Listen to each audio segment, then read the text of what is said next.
내가 디모데를 속히 너희에게 보내기를 주 안에서 바람은 너희의 사정을 알므로 안위를 받으려 함이니 이는 뜻을 같이하여 너희 사정을 진실히 생각할 자가 이밖에 내게 없음이라.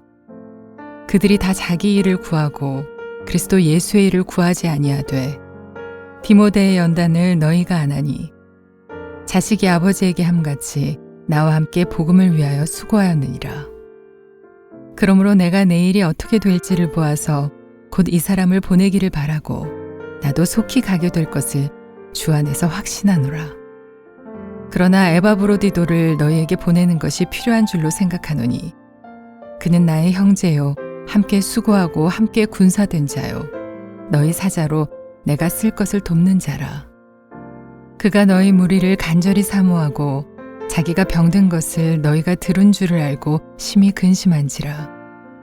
그가 병들어 죽게 되었으나 하나님이 그를 긍휼히 여기셨고 그뿐 아니라 또 나를 긍휼히 여기사 내 근심 위에 근심을 면하게 하셨느니라. 그러므로 내가 더욱 급히 그를 보낸 것은 너희로 그를 다시 보고 기뻐하게 하며 내 근심도 덜려 함이니라. 이러므로 너희가 주 안에서 모든 기쁨으로 그를 영접하고 또 이와 같은 자들을 존귀히 여기라. 그가 그리스도의 일을 위하여 죽기에 이르러도 자기 목숨을 돌보지 아니한 것은 나를 섬기는 너희의 일에 부족함을 채우려 함이니라. 네, 우리 가슴에 손을 얹고 우리 신앙을 고백하고 함께 말씀을 나누겠습니다. 제가 먼저 고백하겠습니다. 하나님은 나를 사랑하십니다. 나는 그 사랑 안에 있습니다. 하나님은 오늘 나에게 말씀하실 것입니다. 그 말씀에 능력이 있습니다. 그 말씀에 생명이 있습니다. 나의 마음을 하나님께 열겠습니다. 나의 생각을 예수님께 집중하겠습니다. 들은 만큼 변합니다. 들은 만큼 행복해집니다. 우리가 예수님을 믿을 때에 하나님 우리 가운데 오셔서 우리를 위해서 일하십니다. 여러 가지 모양으로 일하시는데 우리는 지난 주일날 우리 안에서 일하신 하나님에 대한 말씀을 묵상했었습니다.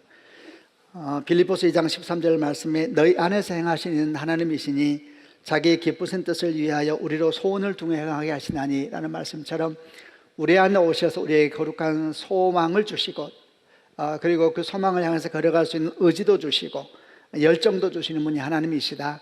우리 안에서 일하신 하나님에 대해서 함께 나누어 보았습니다. 오늘 우리가 나누려고 하는 것은 하나님이 일하심에 대한 또 다른 측면인데 그것은 우리 사이에서 일하신 하나님, 우리 관계 속에서 일하신 하나님에 대한 말씀을 묵상하려고 합니다. 그 말씀을 묵상하기 위해서 특별히 사도 바울과 디모데 그리고 에바브로디도라고 하는 관계 속에서 일하신 하나님에 대해서 함께 나누어 보려고 합니다. 먼저 19절부터 24절까지 디모데에 한다는 말씀이 나오는데 같이 한번 읽어보겠습니다. 제가 먼저 19절 읽겠습니다. 내가 디모데를 속히 너희에게 보내기를 주 안에서 바람은 너희 사정을 알므로 안위를 받으려 함이니 20절 이는 뜻을 같이하여 너희 사정을 진실히 생각할 자가 이밖에 내게 없습니다. 그들이 다 자기 일을 구하고 그리스도 예수의 일을 구하지 아니하되 22절 디모데의 연단을 너희가 안 하니 자식이 아버지에게 함같이 나와 함께 복음을 위하여 수고하였느니라. 그러므로 내가 내 일이 어떻게 될지를 보아서 곧 이 사람을 보내기를 바라고 나도 속히 가게 될 것을 너희에게 주 안에서 확신하노라. 아멘. 지금 사도 바울은 황제의 재판을 받기 위해서 갇혀있는 상태인데 이에 대해서 염려하고 있는 빌립보 성도들 또 빌립보 교회 안에 있는 약간의 분열에 대한 소식을 들으면서 이에 대한 마음을 전하기 위해서 사람을 보내기를 원합니다. 누구를 보내서 이런 여러 가지 상황 속에서 일하신 하나님에 대해서 함께 이야기도 하고 또 그런 일을 할 수 있을까 생각하다가 사도 바울이 이제 디모데를 생각하여서 오늘 본문에서 그 디모데를 장차 보낼 것이다 이런 내용들을 이야기하고 있는 본문이고 여기에서 사도 바울이 디모데를 소개를 하고 있습니다.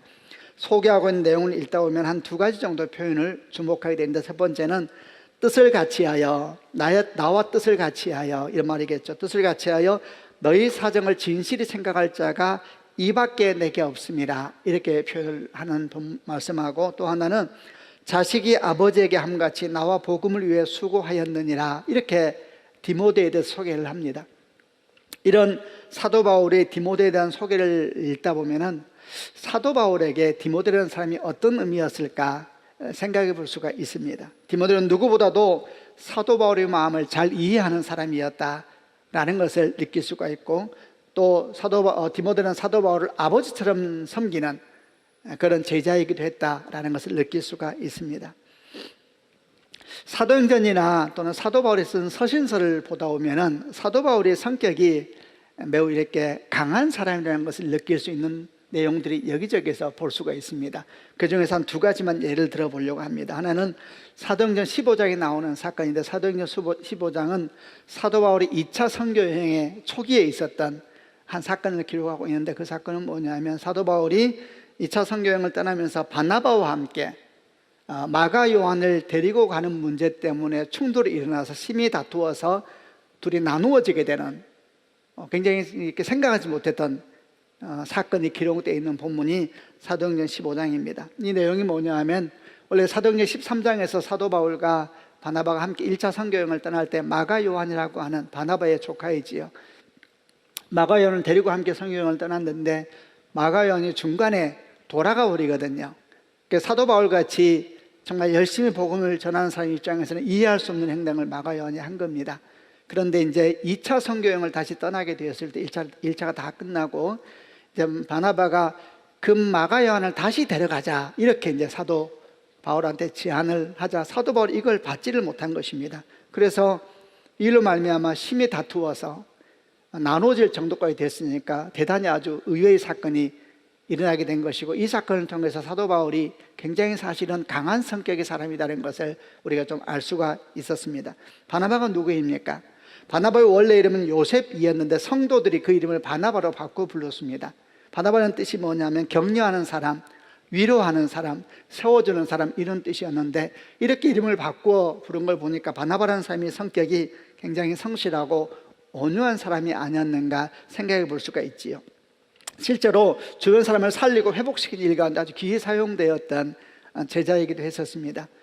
이런 일들이 사도 바울을 위해서도 나타났었지 않습니까? 사도 바울이 다메섹으로 올라가는 길에 예수를 만나서 일대 변화를 경험했지만은 예루살렘에 왔을 때 예루살렘의 제자들이 믿어줄 수가 없었습니다. 갑자기 사람이 변한 것이 받아들여지지 않는 것이죠. 예수를 만나기 전에 청년 사울이 어떤 사람이었습니까? 스데반 집사를 죽일 때 주요 증인이 되고 앞장섰던 사람이었고, 교회를 진멸시키기 위해서 얼마나 달려갔던 사람이었는데 갑자기 변해서 나타났으니까 믿을 수가 없어서 경계하고 있을 때 누가 나서서 사도 바울을 보증하냐 하면 바나바가 나서서 보증합니다. 그가 다메섹에 올라간 길에 무슨 일이 있었고 그가 어떻게 하나님을 만났고 어떻게 여기까지 왔는지 다 설명하면서 예루살렘 교회에 소개하니까 예루살렘 교회에 있는 사람들이 바나바를 신뢰하거든요. 그러니까 사도 바울을 받을 수 있는 그런 역할을 했던 사람이 바나바였으니까 사실 사도 바울의 멘토라고도 할 수 있는 사람이었습니다. 그런데 이런 바나바가 사도 바울에게 마가 요한을 그가 실수하였지만 다시 품고 선교여행을 데려가자, 이렇게 제안했을 때 극구 반대해서, 성경은 뭐라고 기록하고 있냐면 두 사람이 심히 다투었다 이렇게 표현되어 있거든요. 그러니까 사도 바울의 성격이 굉장히 강한 성격이었다는 걸 알 수가 있지요. 또 하나의 예는 갈라디아서 2장에 나오는데, 이때는 시기적으로 어떤 때였냐면은 사도 바울이 예루살렘에 있는 사도들에게 인사를 하고 난 뒤에 어느 날 사도 베드로가 안디옥에서 사역하고 있는 사도 바울에게 올라오게 되었습니다. 그래서 베드로와 사도 바울 그리고 안디옥에 있는 이방인 성도들이 함께 식사를 하게 되었는데, 식사 중에 마침 예루살렘에서 보낸 사람들이, 예루살렘의 야고보가 그때 영적 지도자였는데 예루살렘의 야고보가 보낸 유대인들이 이 안디옥에 갑자기 오게 돼서 식사 자리에 이제 오고 있다는 소식을 듣자 베드로가 일어나서 그 자리를 피해서 나갔습니다. 아마도 그 이유는 아직도 초대교회에는 이방인들과의 관계 속에 정돈이 안 된 것이 있었거든요. 그래서 유대인들이 이방인과 식사하는 것에 대해서 아직 문제가 좀 되고 있는 상황이었기 때문에 베드로가 이방인들과 식사하는 것을 그 사람들이 보게 되면 문제가 되고 시끄러워질까 봐 이제 그 자리를 피한 것인데, 사도 바울이 이걸 이제 용납할 수가 없는 것입니다. 그래서 성경을 보게 되면 사도 바울이 이 베드로를 향하여서 이런 것이 잘못됐다라고 말하는 거 그냥 말하는 것이 아니라 대면하여 책망했다, 이런 표현을 씁니다. 이러보건대 아마도 이렇게 굉장히 강하게 공격했다는 느낌을 줍니다. 그리고 둘만 있는 상황에서가 아니라 많은 사람이 보는 상태에서 글로 써서 보낼 정도였으니까 그걸 공개한 것이잖아요. 근데 이런 모습을 사도 바울이 보여줬는데 이것도 그의 성격을 드러냅니다. 여러분, 베드로가 또 누구입니까? 당시 예루살렘 교회의 지도자는 야고보였습니다만 야고보가 베드로의 권위를 뛰어넘을 수는 없었을 것입니다. 베드로는 사도들 중에 리더였을 뿐만 아니라 예수님께서 너는 내 양을 먹이라, 내 양을 치라 직접 말씀하셨던 사도였기 때문에 초대교회에서 누가 그 권위를 대신할 수 있었겠습니까? 그런데 그런 베드로를 대면하여서 책망하면서 꾸중했던 사람이 사도 바울이었으니까 그가 아주 복음에 굳게 서 있는 등치와 동시에 아닌 것을 보지 못하는 그런 강한 성격의 사람이었다는 것을 느낄 수가 있습니다. 여러분, 보통 그런데 이런 성격의 사람한테는 어떤 이제 좀 어려움이 있냐면 그 주변에 친구와 같은 동역자들이 많지 않다는 것이 보통 그런 사람의 특징이지요. 사도 바울로 말미암아 복음을 전해 듣고 회심한 사람은 많이 있는데, 그래서 교회는 많이 생기고 교회 지도자는 많이 생기지만 사도 바울과 함께 정말 속마음을 토하면서 서로 대화할 수 있는 믿음의 친구들, 소울메이트, 이런 사람은 많지 않은 것이 강한 사람의 특징이지 않습니까? 그런데 이런 사도 바울에게 정말 하나님의 선물처럼 붙여진 동역자가 있었는데 그 동역자가 디모데였습니다. 정말 디모데는 하나님께서 사도 바울에게 주신 선물 같은 제자요 동역자였습니다. 디모데가 어떤 제자였는지 한번 생각해 보겠습니다. 디모데에 대한 성경의 첫 등장은 사도행전 16장 1절부터 3절에 나옵니다. 같이 한번 읽어보려고 합니다. 제가 먼저 1절 읽겠습니다. 바울이 더베와 루스트라에도 이름에 거기 디모데라 하는 제자가 있으니 그 어머니는 믿는 유대 여자요 아버지는 헬라인이라. 2절 디모데는 루스트라와 이고니온에 있는 형제들에게 칭찬받는 자니 바울이 그를 데리고 떠나고자 할새 그 지역에 있는 유대인으로 말미암아 그를 데려다가 할례를 행하니 이는 그 사람들이 그의 아버지는 헬라인인 줄 다 알미러라. 디모데가 처음 나오는 장면인데 이때는 어느 시기적으로 언제였냐 하면은 사도 바울이 2차 선교 여행 때였습니다. 이때 사도 바울이 루스트라라고 하는 디모데가 살고 있는 지역이었죠. 거기에 방문하여서 디모데를 자기 선교 여행에 초청을 하는데 이때 뭐라고 성경에서 기록되냐 하면은 디모데라고 이름하는 제자가 있었다 이렇게 표현되어 있으니까 이미 디모데가 예수님을 믿고 있는 사람이었다는 것을 알게 하죠.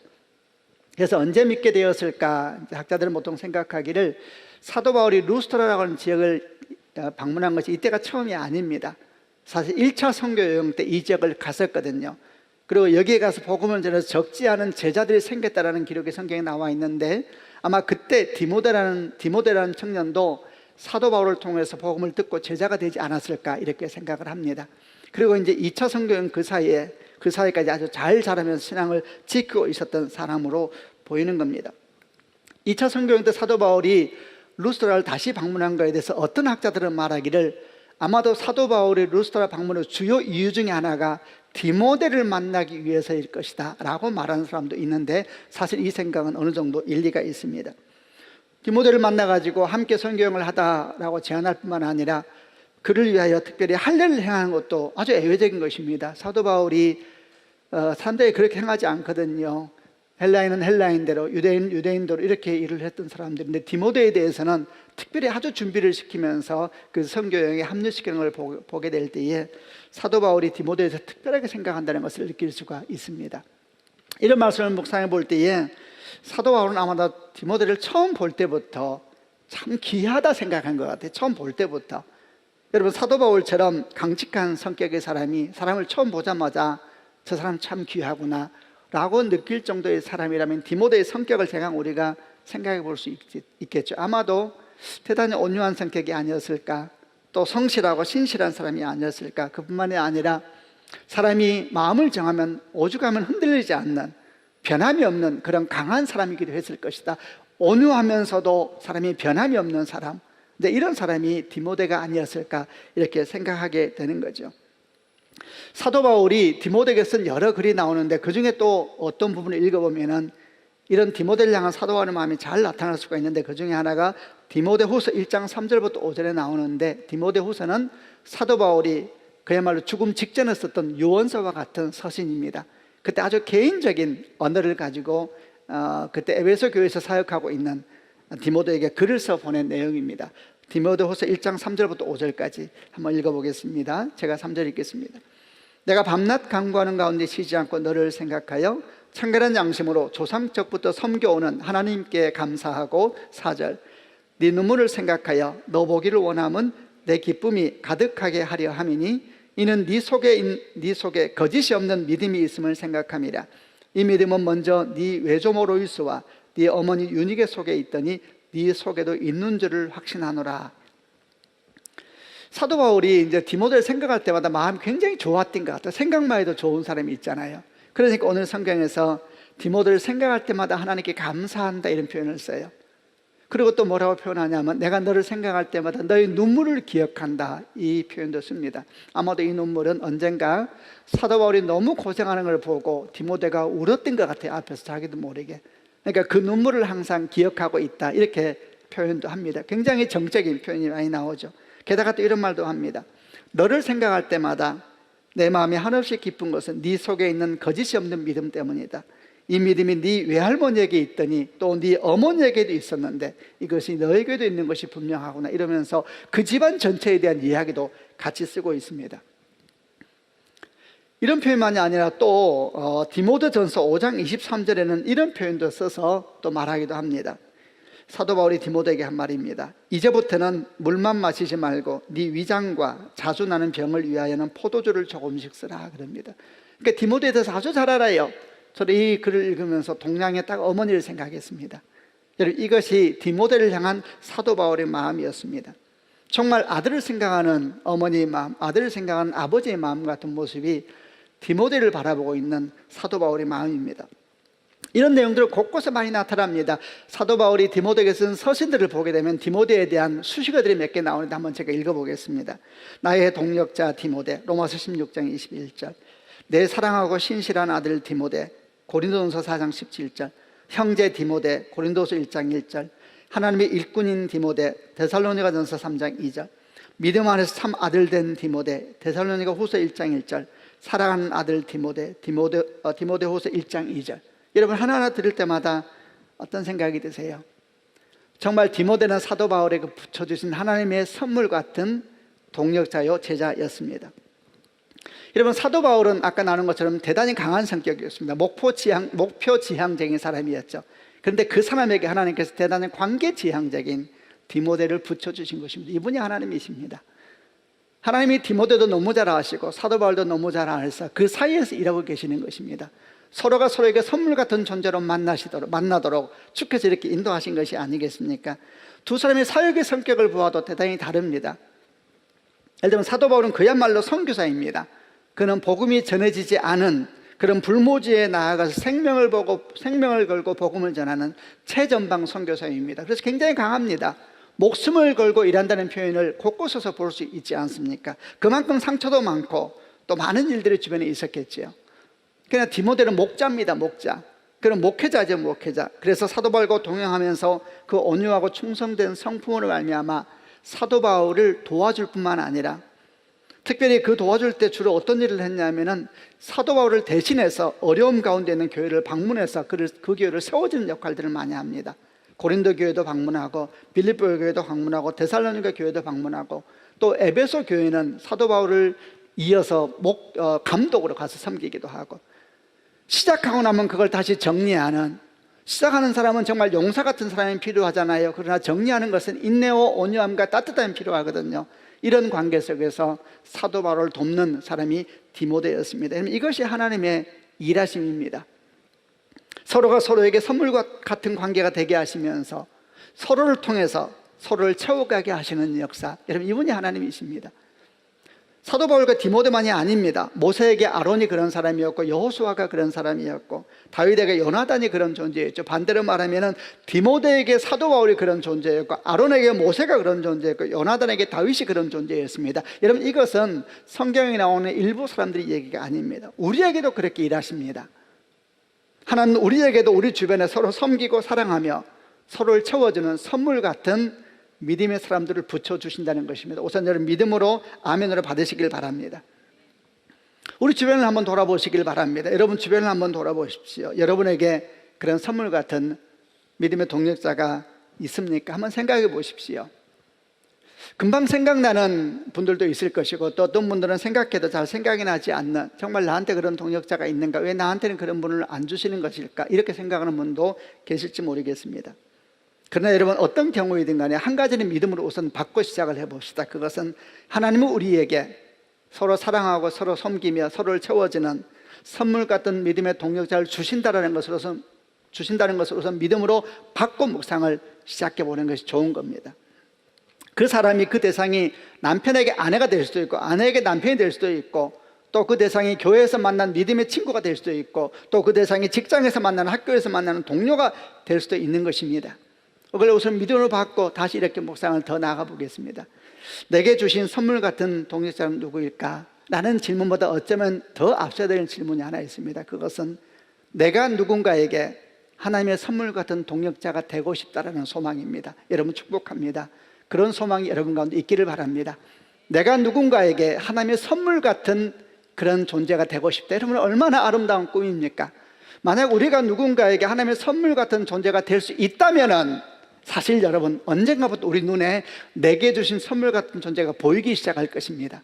영적인 안목이 변하고 생각이 변하고, 여러분, 그러면서 보이기 시작하는 것이거든요. 그래서 여러분, 축복합니다.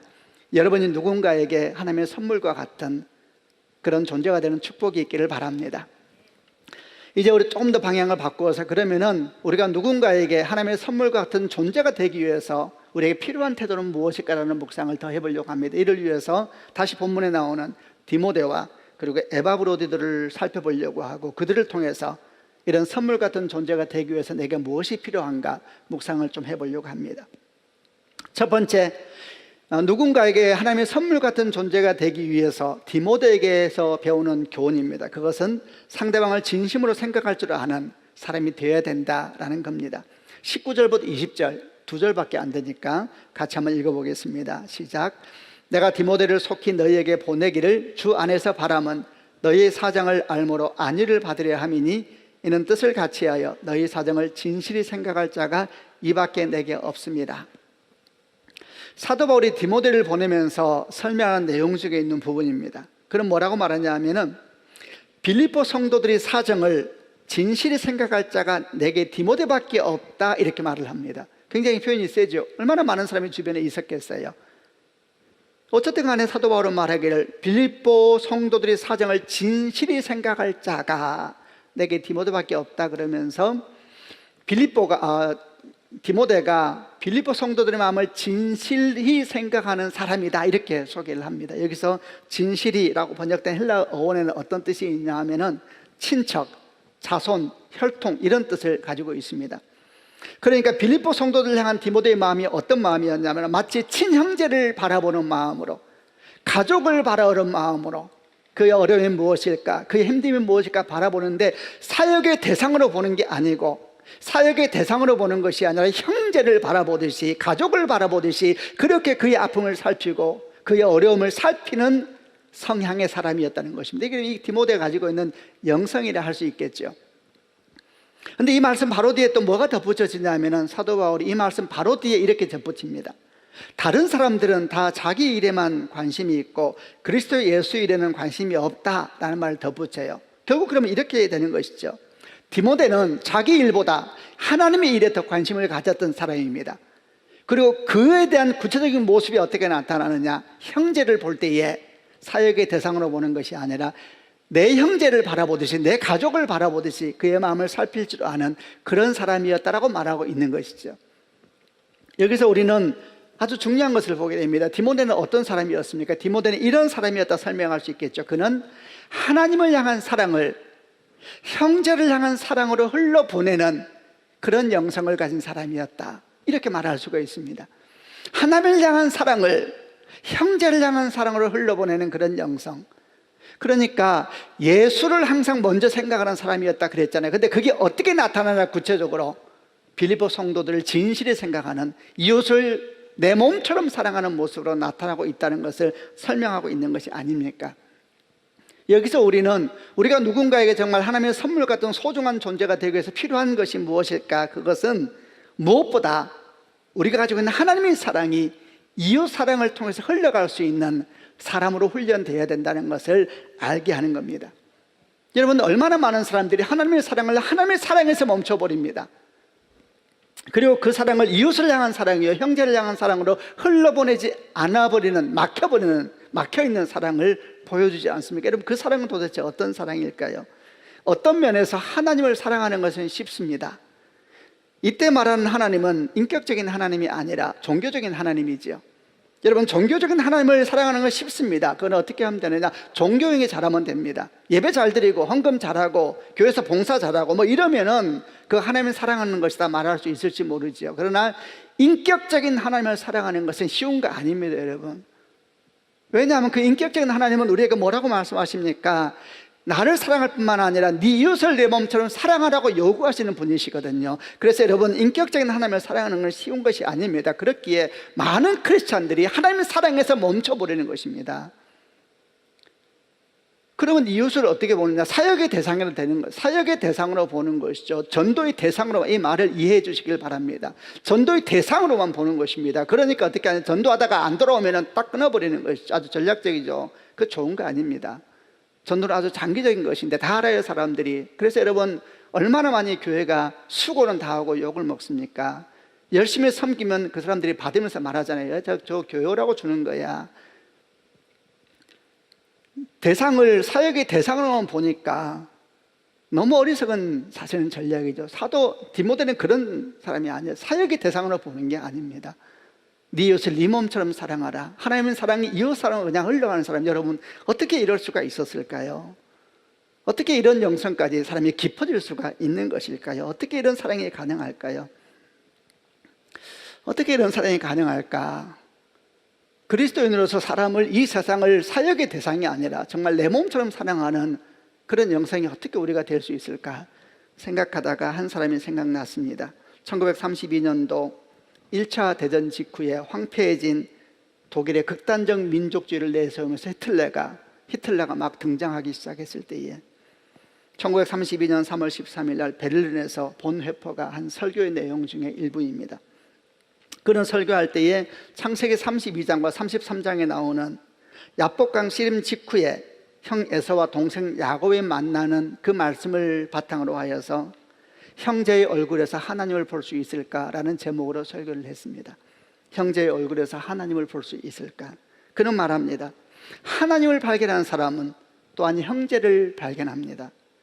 그는 하나님의 얼굴을 보듯 형제의 얼굴을 보게 됩니다. 형제를 발견하지 못한 사람은 하나님도 발견하지 못한 사람입니다. 제 묵상은 이렇습니다. 야곱에게 형 에사는 어떤 존재였습니까? 형제죠. 그러나 사실은 형제가 아닙니다. 항상 두려움의 대상이요 시기와 질투의 대상이요 내가 이겨야 될 영원한 경쟁자처럼 등장하는 태중에서부터 그런 존재가 형 에서였습니다. 이런 형에 대한 마음이 일대 변화가 일어나는 것은 야복강의 씨름 사건이었습니다. 야곱은 형에 대한 큰 두려움으로 야복강에서 홀로 하나님과 맞서서 밤새 씨름을 해야만 됐습니다. 그리고 그 밤에 새벽이 다가오면서 그는 환도뼈가 부러지는 상황 가운데서 하나님의 은혜를 경험하고 그리고 아침을 맞이하게 되었습니다. 그때 야곱은 그 땅의 이름을 브니엘이라고 이름을 지었습니다. 브니엘은 하나님의 얼굴이라는 뜻입니다. 그는 밤새 야복강의 씨름을 하고 난 뒤에 말하기를 내가 하나님을 대면하여 보았고 내 인생이 회복이 되었다라고 고백한 것입니다. 내가 하나님을 보았노라 이렇게 그가 말하고 있는 것이죠. 그리고 그 새벽에 탈을 절뚝거리면서 야복강에서 올라올 때 저 멀리서 형 에서가 많은 사람을 이끌고 오고 있는 것을 보입니다. 그때 드디어 야곱의 얼굴에 형제가 보입니다. 형제가. 그들은 누굽니까? 경쟁자들, 경쟁자. 이겨야 될 사람, 시기와 질투의 대상, 어떻게 하든지 내가 저 사람보다 잘 돼야 되는 태중에서부터 그런 존재인데 갑자기 형제가 보이는 겁니다. 형제가. 그래서 본회표가 말하는 것입니다. 하나님을 발견한 사람은 또한 형제를 발견합니다. 형제가 형제로 보이는 것이지요. 그가 형 예사를 만날 때 이런 고백을 합니다. 형님의 얼굴을 배우니 하나님의 얼굴을 뵙는 것 같습니다. 여러분 그렇지요.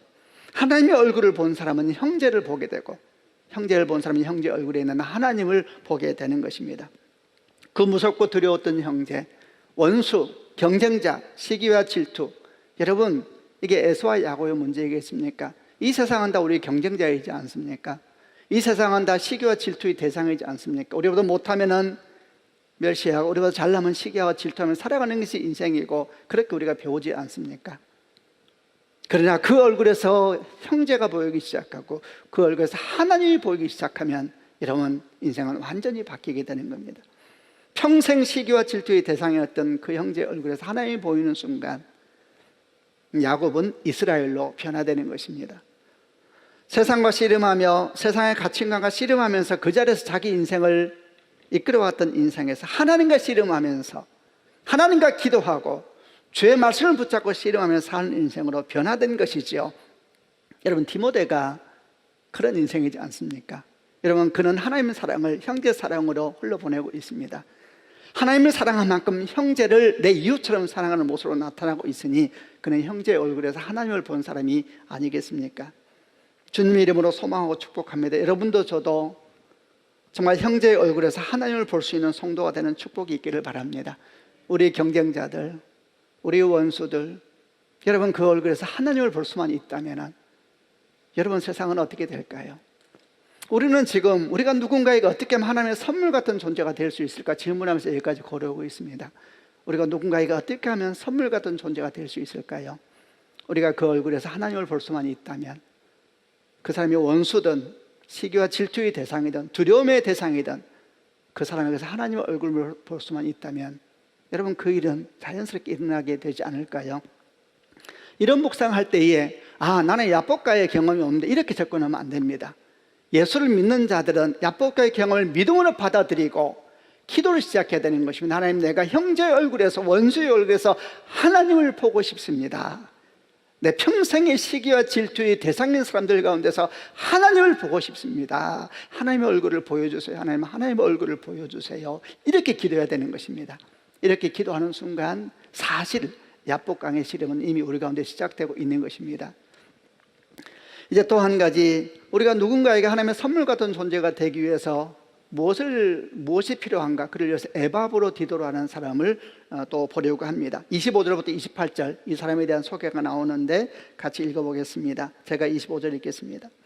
그러나 에바브로디도를 너에게 보내는 것이 필요한 줄로 생각하노니 그는 나의 형제여 함께 수고하고 함께 군사된 자여 너의 사자로 내가 쓸 것을 돕는 자라. 26절 그가 너의 무리를 간절히 사모하고 자기가 병든 것을 너희가 들은 줄 알고 심히 근심한지라.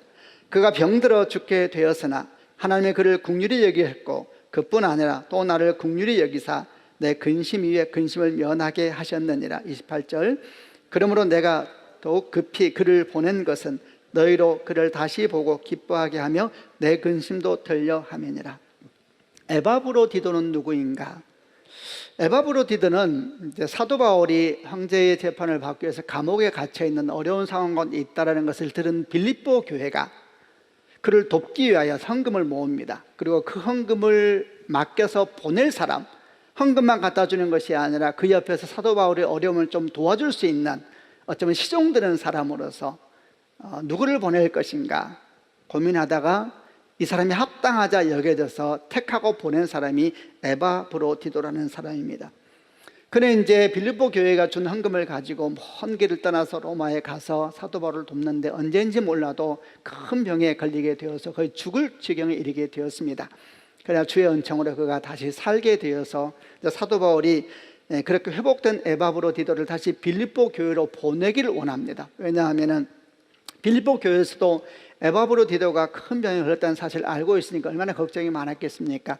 그래서 건강하게 나았다는 것도 알려줄 뿐만 아니라 또 그를 통하여 사도 바울이 전하고자 하는 메시지도 전한 일 가운데 이 사람이 참 합당하다 싶어서 보내게 된 것이죠. 이 사람이 가져간 서신이 우리가 지금 읽고 있는 빌립보서라고 하는 편지를 가지고 이제 빌립보 교회를 다시 가게 된 겁니다.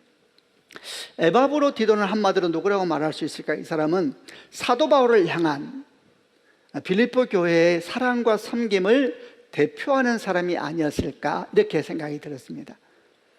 빌립보 교회가 우리의 사랑과 우리의 마음을 어떻게 하면 사도 바울에 전할 수 있을까? 이 일에 누가 합당할까 생각할 때에 합당하다고 여겨져서 택함받은 사람, 그리고 그 어렵고 먼 길을 가서 기꺼이 그 일을 한 사람이 에바브로디도니까 에바브로디도는 사도 바울을 향한 빌립보 교회의 사랑과 빌립보 교회의 섬김, 또 빌립보 교회의 영성이라 할 수 있겠죠. 이걸 대표하는 사람이었다라고 말해도 될 것 같습니다. 어떤 사람이었길래 한 교회의 영성을 대표할 만한 사람으로 여겨졌을까? 그에 대한 기록을 쭉 읽다 보면 이렇게 생각됩니다. 한마디로 그는 섬김의 사람이었다. 그는 힘들고 어려운 일을 먼저 나서 수고하고 애쓰는 것을 두려워하지 않는 정말 섬김의 영성을 가진 사람이었다 생각을 했습니다. 사도 바울을 향한 섬김이 이런 에바브로디도의 모습을 잘 보여줍니다. 사실 에바브로디도가 빌립보 교회를 대표하여 뽑혀서 가게 되었지만 이 일이 굉장히 어려운 일이었습니다. 몇 가지 이유가 있었죠. 첫 번째는 지금 사도 바울이 어떤 상태였냐면 로마의 가택연금 상태라고 우리가 보고 있습니다. 그런데 가택연금 그러면 오늘날 가택연금을 생각하면 안 됩니다. 지금 사도 바울은 황제의 제수라는 것을 먼저 전제해야 됩니다. 가택연금이라는 것이 사람을 만날 수는 있지만은 굉장히 어려운 상황이었다고 보면 돼요. 그리고 당시는 오늘날처럼 그래 감옥 제도가 되어 있는 것이 아니라 가택연금을 하게 되면 자기가 다 먹고 자기가 다 알아서 해야 되는 거예요. 그러니까 누군가가 그를 챙겨주지 않냐면은 큰 어려움을 겪고 이미 어려움 가운데 있는데 굉장히 어려운 상황에 빠지게 되는 겁니다. 근데 그런 사람에 가서 돕는 자가 된다는 것은 결국 어떤 상황이 되냐면 거의 같이 갇힌 자가 되는 거예요. 그러면서 밖을 왔다 갔다 하면서 계속해서 갇힌 자를 위해서 도와야 되니까 거의 같이 갇힌 자가 되는 부르심이나 똑같은 것입니다. 이게 쉬운 것이 아니죠. 두 번째 또 하나 생각할 것은 사도 바울은 로마 황제의 재판을 앞두고 있다 그랬는데 그 황제가 누구냐면 네로 황제입니다. 네로 황제. 이때 네로 황제는 사실 이미 정상적인 상태가 아니었습니다. 네로 황제에 대한 기록을 보게 되면 초창기는 아주 영특한 소년이었다 그랬잖아요. 그가 31살에 자살했으니까 초창기는 소년이라 해도 되겠죠. 그런데 점점 사람이 변해가면서 비정상적인 행동을 하기 시작하는데 지금 이때가 사실 그런 상황이었습니다. 우리가 보통 빌립보서를 쓸 때 시기를 AD 61년부터 63년으로 보거든요. 근데 이때가 네로 황제가 어떤 때였냐면은 바로 그 직전 59년도에 자기 친어머니를 죽였고 그리고 그 즈음에 62년에는 아내까지 죽입니다.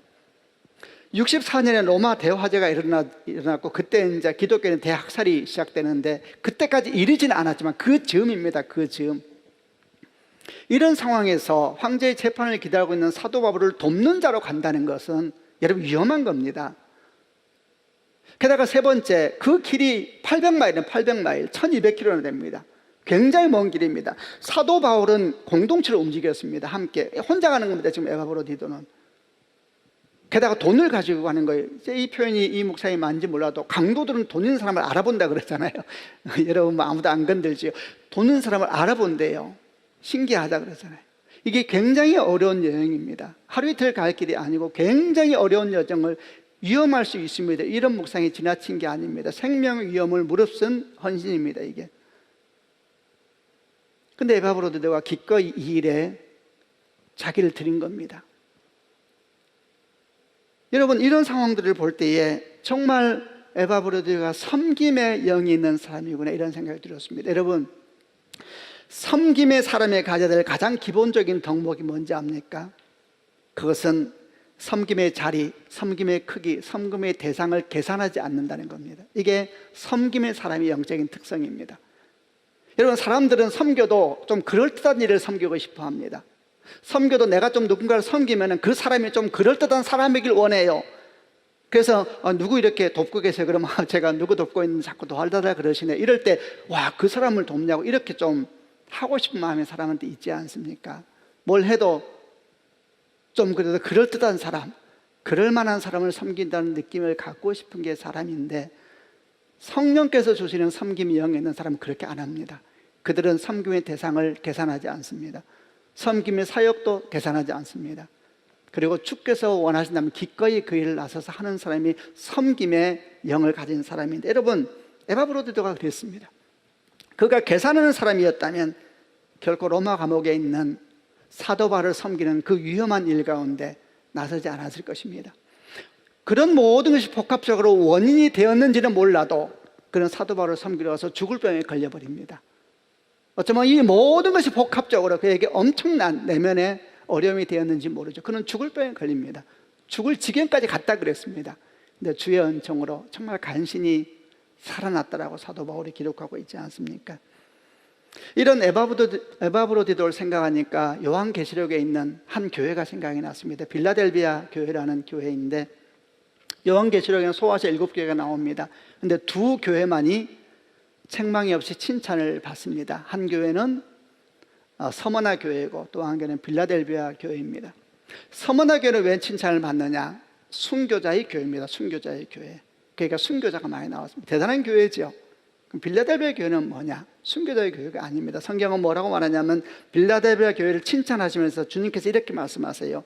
네가 작은 능력을 가지고 있는데도 내 말을 지키며 내 이름을 배반하지 아니하는구나 이랬습니다. 작은 능력을 가지고도 이렇게 표현하고 있어요. 빌라델비아 교회는 아마도 다른 교회에 비해서 작았던 것 같습니다. 별로 가진 것도 없고 능력도 없고 또 대단한 사람도 거기에 속해 있지 않은, 그런데 신실한 거예요. 교회가 사람이 충성된 거예요. 사람이 교회가, 여러분 교회가 만약 성도가 그런 것이죠. 주님이 이 교회를 참 사랑하셨어요. 자랑스러워 하셨어요. 그러니까 소문화 교회와 같은 바늘을 올린 겁니다. 여러분, 저는 이렇게 묵상했습니다. 그렇구나, 순교자의 교회인 서문화와 연약하지만 주 앞에 신실한 빌라델비아가 같은 레벨이구나. 주님께서는 그렇게 보시는구나. 이렇게 생각이 들었습니다. 에바브로드가 그랬습니다. 에바브로드는 빌립보만 나옵니다. 빌립보서만 나와요. 그리고 어디에도 나오지 않습니다. 아마도 생각한데 초대교회에서 그렇게 유명한 사람도 아니었던 것 같고, 한 작은 교회에 속해서 그저 주 앞에 신실하게 반응하는, 미약하지만 네가 내 말을 지키며 내 이름을 배반하지 아니하였구나 하고 칭찬 들을 만한 빌립보 교회 영성과 같은 사람이 에바브로디도가 아니었을까? 여러분, 얼마나 주님 보시기에 자랑스러웠을까요? 여러분, 우리는 이 말씀을 보면서 또 축복하고 기뻐합니다. 우리가 누군가에게 하나님의 선물과 같은 존재가 되기 위해서, 여러분, 우리가 꼭 큰 사람이 아니어도 됩니다. 우리가 대단한 사람이 아니어도 됩니다. 그러나 우리가 어떤 사람은 돼야 되겠습니까? 주 앞에 신실한 사람, 부족하고 연약하지만 먼저 나서서 주의 일을 하려고 하고, 제가 하겠습니다, 제가 수고하겠습니다, 남들이 원하지 않는 일, 남들이 기뻐하지 않는 일을 주 앞에서 기꺼이 감당하려고 하는, 대상을 계산하고 사역을 계산하고 그럴듯한 것, 그럴만한 것만 택하는 것이 아니라 오히려 그렇지 않은 것이기에 그렇게 감당하려고 하는 내면을 가진 사람, 여러분, 그런 사람은 누군가에게 보석 같은, 보물 같은 존재가 될 수 있는 것입니다. 여러분, 주님의 이름으로 축복합니다. 저와 여러분이 그런 인생이 되면 얼마나 좋겠습니까? 이제 말씀을 마무리해 보겠습니다. 하나님은 우리에게 선물과 같은 믿음의 동력자를 주십니다. 아멘 하십시오. 우리가 먼저 생각할 것은, 이 일을 생각할 때 우리가 먼저 누구에게 그런 선물 같은 존재가 되는 축복이 있기를 바랍니다. 소망하시길 바랍니다. 여러분이 누군가에게 하나님의 선물 같은 존재가 되시길 바랍니다. 얼마나 멋있습니까, 여러분? 그를 위해서 오늘 우리에게 주시는 두 가지만 기억하십시오. 첫 번째, 디모데처럼 하나님을 향한 사랑이 그대로 형제를 향한 사랑으로 나아가는, 형제의 얼굴에서 하나님을 볼 수만 있다면 기도하시고 꿈꾸시고 나아가실 축복이 있길 바랍니다. 두 번째는 대상을 계산하지 아니하고 사역을 계산하지 아니하고 주께서 기뻐한 일을 하면 미약한 가운데도 신실한 사람, 그 사람이 누구든 간에 어떤 상황 가운데 있든 간에 그를 향하여 주님께 하듯이 할 수 있는 그런 사람이 되면은 어느 순간 우리는 하나님의 선물 같은 존재로 누군가 앞에 서 있게 될 겁니다. 그런 축복이 여러분 가운데 있기를 주님의 이름으로 축원합니다. 아멘. 기도하십시다. 가시면 한번 다 손을 얹고 주 앞에 기도하십시다. 오늘 말씀 가운데서 여러분에게 다가왔던 말씀이 어떤 말씀입니까? 기도할 때 하나님 앞에 기도하시길 바랍니다. 하나님 아버지, 우리가 지금 함께 소망한 것처럼 우리가 누군가에게 선물 같은 정말 존재가 되길 원합니다. 우리가 누군가에게 하나님의 선물 같은 그런 인생이 되길 원합니다. 얼마나 여러분 멋지고 아름다운 꿈입니까? 제가 누군가에게 정말 하나님의 선물 같은 그런 인생이 되길 원합니다. 그를 위하여 오늘 디모데를 바라보고 에바브로디도를 바라보았습니다. 우리에게 주신 말씀을 우리가 받아들이게 하여 주시고, 이 말씀을 우리에게 이루어지도록 기도하게 하여 주시고, 소망하는 한 사람 한 사람이 되게 하여 주옵소서. 함께 통성으로 하나님께 기도하겠습니다.